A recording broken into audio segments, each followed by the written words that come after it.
Hey everyone, today we're making Taylor Swift inspired bracelets. This bracelet is inspired by her album Lover. We're gonna get a roller, scissors, string, bead spinner, my bead spinner, hook, and then we're also gonna need the beads, of course. I have the letter beads, some pearl beads, and the clay beads themselves. Here's a string I'm using. Guys, if you want to find this, just look up elastic string. You can find it off of Amazon. Here's the other string. It's not my favorite because it's hard to tie and can fall apart, but this string is seriously the best and what we use for all our bracelets. Alright, next I'm going to be taking you guys step through step. First, I cut the string. I cut it about 12 inches, maybe 13. We're going to put all the beads in the bead spinner. For her album Lover, I'm using this light yellow, light pink, more of a darker pink, and like a teal blue, turquoise, that's light. And then to mix in those beads, guys, I turn on my bead spinner and then I dip in scissors to kind of like get the beads a little blended before I start threading them. Next, we're going to thread the hook.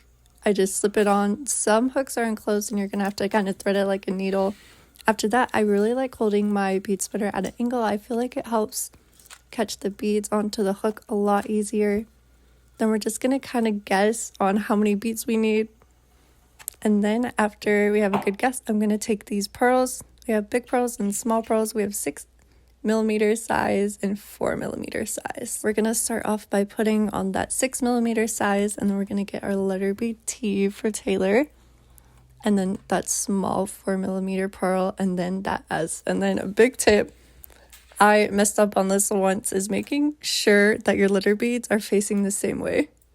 But it's so cute. I love the pattern. Anyways, we're going to measure it. This was actually a little short. All my bracelets that I sell and make are 6.5 inches. This size can fit about an 8-year-old girl to basically up if you're female. Guys typically have a little thicker wrists.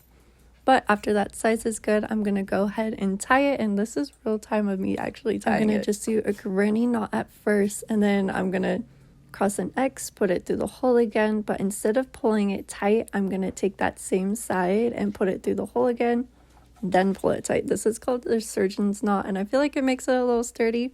Then we're going to run it back and do the same thing. Make an X, put it through the loop. Instead of pulling it tight, we're going to put it through the loop again and then pull. To kind of finish it off, I like doing a granny knot at the end and just making, a basic knot. We do X through the loop and pull. After we pull it kind of tight, we're going to get some scissors, cut it close to the knot, but not on the knot. These are seriously so cute. Guys, let me know what I should do next. Bye!